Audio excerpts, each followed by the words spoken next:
नमस्कार, मैं प्रिया। आज है 17 नवंबर। चले जानते हैं बिहार की 25 बड़ी खबरों को। स्टेट बैंक ऑफ इंडिया ने निकाली 2000 पीओ की भर्तियां। बैंक में नौकरी की इच्छा रखने वाले उम्मीदवारों के लिए अहम सूचना। स्टेट बैंक ऑफ इंडिया ने हाल ही में अपना आधिकारिक बयान जारी करते हुए 2000 पीओ की भर्तियां निकाली है। एसबीआई पीओ भर्ती 2020 के लिए योग्य और इच्छुक उम्मीदवार बैंक के आधिकारिक वेबसाइट sbi.co.in पर 4 दिसंबर 2020 से पहले ऑनलाइन आवेदन कर सकते हैं। ऑनलाइन आवेदन को प्रिंट करने के लिए आखिरी तारीख 19 दिसंबर 2020 रहेगी। इस भर्ती के लिए स्टेट बैंक ऑफ इंडिया की तरफ से प्रारंभिक परीक्षा आयोजन 31 दिसंबर 2020, 2, 4 और 5 जनवरी 2021 को ऑनलाइन किया जाएगा। इन पदों के लिए अगर हम शैक्षणिक योग्यता की बात करें तो अभ्यर्थियों को बैंक पीओ के लिए आवेदन करने के लिए किसी भी मान्यता प्राप्त विश्वविद्यालय या संस्थान से स्नातक डिग्री पास होना अनिवार्य होगा। मुख्यमंत्री समेत 15 मंत्रियों ने ली शपथ। बिहार विधानसभा चुनाव में स्पष्ट बहुमत मिलने के बाद एनडीए ने बिहार में सरकार का गठन कर लिया है। वहीं राज्यपाल फागू चौहान के मौजूदगी में मुख्यमंत्री नीतीश कुमार ने शपथ ग्रहण किया। सिर्फ मुख्यमंत्री नीतीश कुमार ने ही नहीं बल्कि उनके साथ 15 अन्य मंत्रियों ने भी शपथ ले लिया है, जिसमें उप मुख्यमंत्री के पद पर तारकिशोर प्रसाद और रेणु देवी ने भी शपथ ले लिया है। वहीं इसके अलावा मंगल पांडे, अमृत प्रताप सिंह, जीवेश मिश्रा, रामसूरत रॉय, रामप्रीत पासवान, जनता दल यूनाइटेड कोटे से विजय कुमार चौधरी, विजेंद्र यादव, अशोक चौधरी, मेवाल लाल चौधरी और शीला मंडल, पूर्व सीएम जीतन राम मांझी के बेटे संतोष सुमन हम कोटे से और विकासशील इंसान पार्टी के मुखिया मुकेश सहरी ने शपथ ग्रहण कर लिया है। बिहार के जमुई जिले के चंद्रशेखर सिंह संग्रहालय में आपको देखने को मिलेगा बहुत कुछ खास। 16 मार्च 1983 को स्थापित इस संग्रहालय का नाम बिहार के पूर्व मुख्यमंत्री और कांग्रेस पार्टी के जाने माने नेता चंद्रशेखर सिंह के नाम पर पड़ा। वो 1983 से 85 तक बिहार में मुख्यमंत्री थे। संग्रहालय में महान पुरातत्वीय महत्व के पुराने पत्थर और 178 मूल्यवान वस्तुएं संग्रहित है। यह संग्रहालय पालकालीन कलाकृतियों के संग्रह के लिए प्रसिद्ध है। देश विदेश के दर्शक, शोधकर्ता एवं विद्वान यहाँ संग्रहित पालकालीन कलाकृतियों को देखने और उसका अध्ययन करने आते हैं। चंद्रशेखर सिंह संग्रहालय जमुई में प्रथम शताब्दी ईसा पूर्व से लेकर 12वीं शताब्दी ईसा तक की पाषाण मूर्तियां प्रदर्शित है। बिहार में कोरोना प्रभावितों की संख्या मिली 500 के पार। बिहार में कोरोना प्रभावितों की संख्या में गिरावट देखने को मिल रही है। स्वास्थ्य विभाग की तरफ से बीते दिन के पिछले 24 घंटे में जारी किए गए आंकड़ों के अनुसार बिहार में कुल मिलाकर 517 मरीजों की पुष्टि की गई है, जिसके बाद प्रभावितों की संख्या बढ़कर 2,27,433 पर पहुंच गई है। वहीं सबसे ज्यादा प्रभावित जिलों की संख्या की बात करें तो राजधानी पटना में 181 नए मामलों की पुष्टि की गई है। वहीं सहरसा में 35 नए मामले सामने आए हैं। उप मुख्यमंत्री के पद पर तारकिशोर प्रसाद और रेणु देवी ने ली शपथ। नीतीश कुमार के शपथ ग्रहण के बाद बिहार के 2 उप मुख्यमंत्री ने राज्यपाल फागू चौहान की उपस्थिति में अपना शपथ ग्रहण कर लिया। आपकी जानकारी के लिए आपको बता दें, बिहार के इतिहास में पहली बार किसी महिला को उप मुख्यमंत्री पद की जिम्मेदारी दी गई है। इसके साथ ही आपको यह भी बता दें, बिहार में उप मुख्यमंत्री पद की कुर्सी सुशील मोदी संभालते आ रहे थे। हालांकि इस बार बदलाव करते हुए तारकिशोर प्रसाद और रेणु देवी इस पद को संभालने वाले हैं। पटना के 22 घाटों को लेकर प्रशासन ने जारी किया अलर्ट। दिवाली के बाद छठ पूजा की तैयारी के बीच पटना प्रशासन की तरफ से अनुपयोगी और लाल निशान वाले घाटों को चिन्हित कर दिया गया है, जिसके तहत प्रशासन ने पटना जिला प्रशासन के मुताबिक बुद्ध घाट, अदालत घाट, मिश्री घाट, TN बैनर्जी घाट, जजेस घाट, वंशी घाट, जहाज घाट, अंटा घाट, सिपाही घाट, BN कॉलेज घाट, बालू घाट, खाजेकला घाट, पत्थर घाट, अदरक घाट, रिकाबगंज घाट, पीर मदरिया घाट, गोला घाट, नुरुद्दीन घाट, बुंदेल टोली घाट, दमराही घाट, केशव राय घाट और बांस घाट को लाल निशान से ऊपर का और अनुपयोगी घोषित किया है। इन घाटों को छठ पूजा के लिए पूर्णतः बंद किया गया है।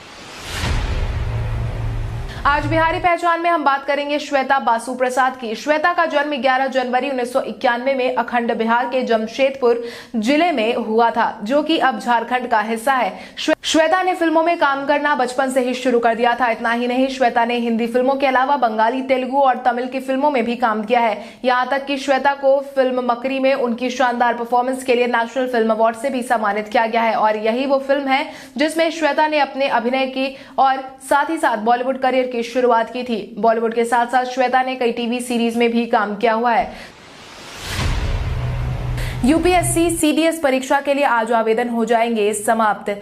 यूपीएससी सीडीएस के लिए ऑनलाइन आवेदन प्रक्रिया आज समाप्त हो जाएगी। इच्छुक और योग्य उम्मीदवार यूपीएससी एप्लीकेशन के पोर्टल पर जाकर आवेदन कर सकते हैं। यूपीएससी सीडीएस 2021 के नोटिफिकेशन आयोग की आधिकारिक वेबसाइट upsc.gov.in पर जारी कर दी गई है। आपकी जानकारी के लिए आपको बता दें, यूपीएससी सीडीएस के लिए आर्मी, नेवी, एयरफोर्स में कुल मिलाकर 345 पदों के लिए आवेदन मांगे गए हैं। साथ ही उम्मीदवारों को प्रशिक्षण के लिए संबंधित अकेडमी में भेजा जाएगा। प्रधानमंत्री नरेंद्र मोदी ने दी नीतीश कुमार को बधाई। बीते दिन नीतीश कुमार ने बिहार के 37वें मुख्यमंत्री पद और गोपनीयता की शपथ ली है। इसके साथ ही प्रधानमंत्री नरेंद्र मोदी ने ट्वीट करते हुए नीतीश कुमार समेत सभी 15 मंत्रियों को बधाई दी है। इसके साथ ही उन्होंने बिहार के विकास के लिए केंद्र की तरफ से हर संभव मदद करने का आश्वासन दिया है। इसके तहत प्रधानमंत्री नरेंद्र मोदी ने लिखा कि बिहार के मुख्यमंत्री के रूप में शपथ लेने पर मैं नीतीश कुमार को बधाई देता हूं। मैं उन सभी को भी बधाई देता हूं जिन्होंने बिहार सरकार के मंत्री पद की शपथ ली है। बिहार के विकास के लिए एनडीए परिवार एक साथ मिलकर काम करेगा। बिहार की उन्नति के लिए केंद्र की ओर से हर संभव मदद के लिए आश्वस्त करता हूं। भारत के इतिहास में आज की तारीख कई कारणों से है दर्ज। भारत के इतिहास में आज की तारीख कई कारणों से दर्ज है। 1525 में भारत को जिताने के मकसद से बाबर ने सिंध के रास्ते 5वीं बार यहां प्रवेश किया था। 1928 में स्वतंत्रता सेनानी लाला लाजपत राय ने दुनिया को आज ही के दिन अलविदा कह दिया था। 1966 में भारत की रीता फारिया ने मिस वर्ल्ड का खिताब जीता था। मिस वर्ल्ड बनने वाली वो पहली एशियाई महिला थी। 2012 में शिवसेना के संस्थापक बाल ठाकरे ने दुनिया को अलविदा कह दिया था। वहीं 1960 में भारत की महिला लेखिका अलका सारावगी का जन्म आज ही के दिन हुआ था। राजधानी पटना में कोरोना के बीच जू में महापर्व छठ पूजा की शुरू हुई तैयारी। राजधानी पटना में महापर्व छठ को लेकर पटना के संजय गांधी जैविक उद्यान में भी तैयारियां जोर शोर से जारी है, जो इसके बाद बीते दिन से पटना जू के झील की साफ सफाई शुरू करवा दी गई है। झील के कुछ हिस्सों को छोड़कर चारों ओर बांस और बल्ले से बैरिकेडिंग की जा रही है और बैरिकेडिंग के बीच की दूरी लगभग 10 से 12 फीट की होगी। बैरिकेडिंग के पास लगभग 3.5 से 4 फीट की गहराई है। जू प्रबंधन का कहना है कि जिस तेजी से काम चल रहा है उससे ऐसा लग रहा है कि खरना तक काम पूरा हो जाएगा।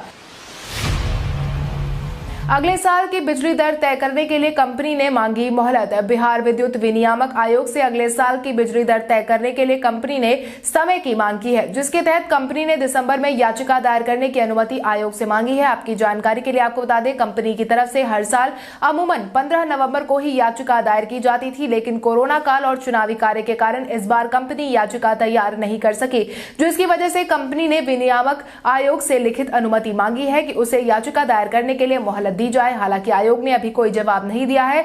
आयोग ने यह प्रस्ताव अभी विचाराधीन है। अगले साल मार्च से मई के बीच करवाए जाएंगे पंचायत चुनाव। बिहार विधानसभा चुनाव के बाद अब अगले साल पंचायत चुनाव करवाए जाएंगे, जिसके लिए अगले महीने से मतदाता सूची के पुनरीक्षण का काम शुरू हो जाएगा। इसके साथ ही अगले साल मार्च से लेकर मई के बीच में चुनाव करवाए जाएंगे। इसको ध्यान में रखकर चुनाव आयोग ने अपनी तैयारी शुरू कर दी है। आपको बता दें, कोरोना के माहौल में बिहार में यह दूसरा चुनाव होगा। पिछला पंचायत चुनाव साल 2016 में करवाया गया था। राज्य निर्वाचन आयोग के मुताबिक पिछले चुनाव का कार्यकाल अगले साल जून में समाप्त होगा। इसको लेकर अभी से ही तैयारी शुरू कर दी गई है। इस बार चुनाव को 10 चरणों में करवाया जा सकता है। शपथ ग्रहण समारोह के लिए नहीं मिला कांग्रेस और लोजपा को न्योता। बिहार सरकार का गठन बीते दिन लगभग हो चुका है, जहां मुख्यमंत्री नीतीश कुमार ने एक बार फिर से बिहार की कमान संभाल ली है, जिसके तहत उन्होंने बीते दिन बतौर मुख्यमंत्री शपथ ग्रहण कर लिया है। जहां एक तरफ शपथ ग्रहण समारोह में राजद समेत कई दलों को न्योता भेजा गया था, मगर सरकार ने लोजपा और कांग्रेस को इसमें शामिल करने का कोई न्योता नहीं भेजा। कांग्रेस और लोजपा से आधिकारिक तौर पर मिली जानकारी के मुताबिक दोनों दलों को अब तक कोई आमंत्रण पत्र नहीं दिया गया था। तंज भरे अंदाज में चिराग पासवान ने मुख्यमंत्री नीतीश कुमार को दी बधाई। बिहार विधानसभा चुनाव के दौरान सरकार से बगावत करने वाले चिराग पासवान ने मुख्यमंत्री नीतीश कुमार को बिहार के एक बार फिर से मुख्यमंत्री बनने पर बधाई दी है, जिसके तहत उन्होंने कहा कि आदरणीय नीतीश कुमार जी को फिर से मुख्यमंत्री बनने की बधाई। आशा करता हूं सरकार अपना कार्यकाल पूरा करेगी और आप एनडीए के ही मुख्यमंत्री बने रहेंगे। इसके साथ ही चिराग ने Bihar first, Bihari first vision document का जिक्र करते हुए तुरंत अगला ट्वीट किया। चिराग ने लिखा, 4 लाख बिहारियों द्वारा बनाया गया Bihar first, Bihari first vision document आपको भेज रहा हूं, ताकि उसमें से जो कार्य आप पूरा कर सके वो कर दे। चुनाव के वक्त राहुल गांधी के पिकनिक मनाने के बात पर कांग्रेस ने दिया जवाब। बिहार विधानसभा चुनाव में कांग्रेस और राजद अब एक दूसरे के आमने सामने आ गए हैं, खासकर तब से जब से राजद नेता शिवानंद तिवारी ने हाल ही में कहा था कि बिहार चुनाव के दौरान राहुल गांधी पिकनिक मनाने में व्यस्त थे, जिस पर अब कांग्रेस ने अपना बयान जारी किया है, जिसके तहत कांग्रेस नेता प्रेमचंद्र मिश्रा ने कहा कि तिवारी राजद के आधिकारिक प्रवक्ता नहीं है, उनकी भाजपा और जदयू से मिलीभगत है, तभी उनकी भाषा बोलते नजर आ रहे हैं। तेजस्वी जी से निवेदन है कि वो ऐसे नेताओं पर लगाम लगाए।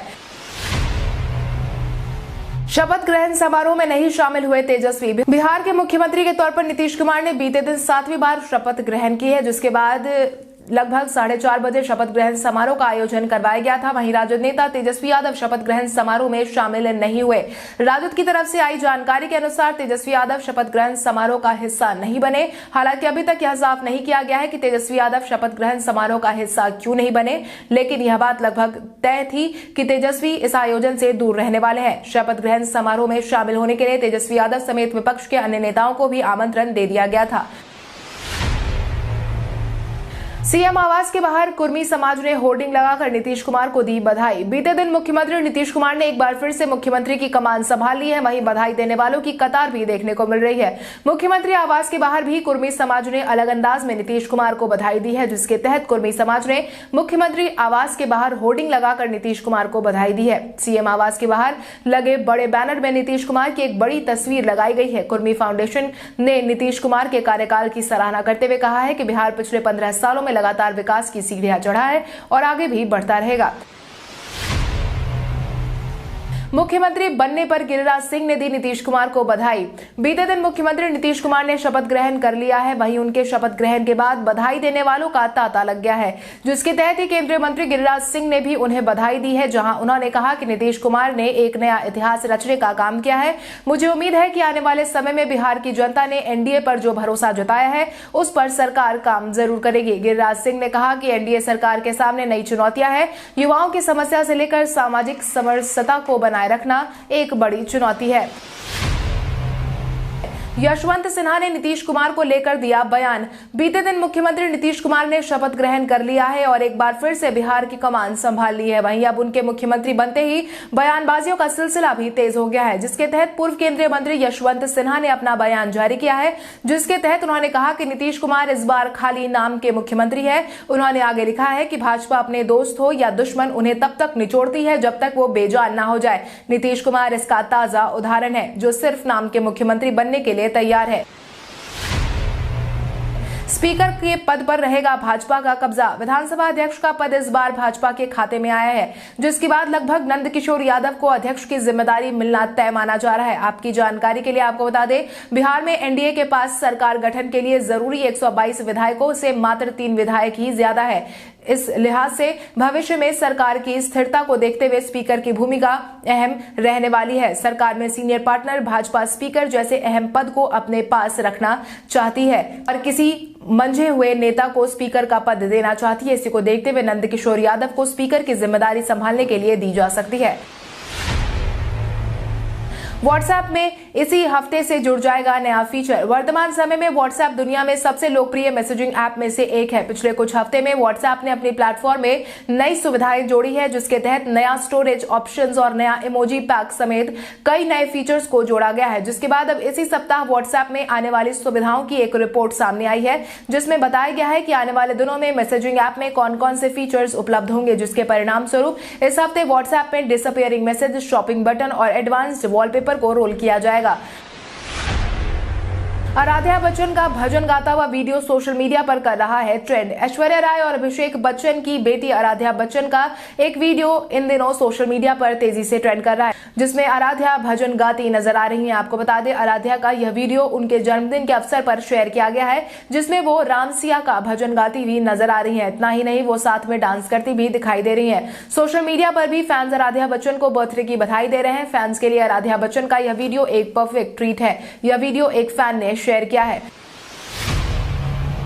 शॉन पोलाक ने चुने आईपीएल 2020 के 5 बेहतरीन गेंदबाज। साउथ अफ्रीका के पूर्व क्रिकेटर शॉन पोलाक ने आईपीएल के 5 बेहतरीन गेंदबाजों को चुन लिया है, जिसके तहत उन्होंने जारी किए गए सूची में सबसे पहले राशिद खान को रखा है। राशिद ने इस सीजन में 16 मैच में 20 विकेट लिया है। पोलाक ने अपनी लिस्ट में दूसरे नंबर पर भारत के स्पिन गेंदबाज यजुवेंद्र चहल को शामिल किया है। चहल ने रॉयल चैलेंजर्स बेंगलुरु की तरफ से खेलते हुए 15 मैच में 21 विकेट अपने नाम दर्ज किए हैं। वहीं उन्होंने तीसरे नंबर पर जोफ्रा आर्चर का नाम दिया है। आर्चर ने इस सीजन में राजस्थान रॉयल्स की तरफ से खेलते हुए 14 मैच में 20 विकेट चटकाए हैं। पोलाक ने अपनी बेस्ट गेंदबाजों की लिस्ट में चौथे नंबर पर भारत के जसप्रीत बुमराह को जगह दी है। बुमराह ने इस सीजन मुंबई इंडियंस की तरफ से लाजवाब प्रदर्शन करते हुए 15 मैच में 27 विकेट अपने नाम दर्ज किए हैं। इसके साथ ही पोलाक 5वें गेंदबाज के रूप में ट्रेंट बोल्ट और कगिसो रबाडा के बीच फैसला करने में नाकाम रहे और उन्होंने इन दोनों को ही 5वें नंबर पर रखा है। अब आइए जानते हैं सराफा बाजार और पेट्रोल डीजल के क्या थे भाव। अगर हम सराफा बाजार की बात करें तो सोने का भाव 16 नवंबर को 22 कैरेट के लिए प्रति 10 ग्राम 49,750 रुपए था। वहीं 24 कैरेट के लिए प्रति 10 ग्राम 50,750 रुपए था। वहीं अगर हम चांदी की बात करें तो चांदी का भाव प्रति किलो 63,610 रुपए था। इसके अलावा राजधानी पटना में पेट्रोल की कीमत 83.82 रुपए प्रति लीटर थी। वहीं डीजल 76.19 रुपए प्रति लीटर था। कल हमारे द्वारा पूछे गए सवाल का जवाब आप में से बहुत सारे यूजर ने हमें कमेंट करके दिया था, उसके लिए आपका बहुत बहुत धन्यवाद। आप में से जिन यूजर का कमेंट हमें अच्छा लगा है उनके नाम है विकास कुमार, प्रमोद यादव, रमन कुमार, अनीश कुमार सिंह, शोएब अख्तर ऑफिशियल, शिवा यादव, अभिमन्यु कुमार, राजेंद्र प्रसाद सिंह, आर.के. कुशवाहा, अजय कुमार, कुंदन कुमार। इसके अलावा हमारी टीम को और भी लोगों के जवाब अच्छे लगे हैं, मगर समय के अभाव के कारण हम उनका नाम नहीं ले पाए, लेकिन आप हमारे सवालों का जवाब देते रहे। हम कल आपका नाम लेने की पूरी कोशिश करेंगे। तो चलिए बढ़ते हैं आज के सवाल की ओर। आज का सवाल कुछ इस प्रकार है, बिहार में अब तक के सबसे प्रभावशाली नेता आपके अनुसार कौन रहे हैं? अपने जवाब हमें कमेंट करके जरूर बताएं। इसके साथ ही आज के लिए बस इतना। अगर आप ये वीडियो हमारा YouTube पर देख रहे हैं तो हमारे चैनल को सब्सक्राइब करें और बेल आइकन दबाना ना भूलें। और अगर आप ये वीडियो हमारा Facebook पर देख रहे हैं तो इस वीडियो को लाइक करें और ज्यादा से ज्यादा शेयर करें। धन्यवाद।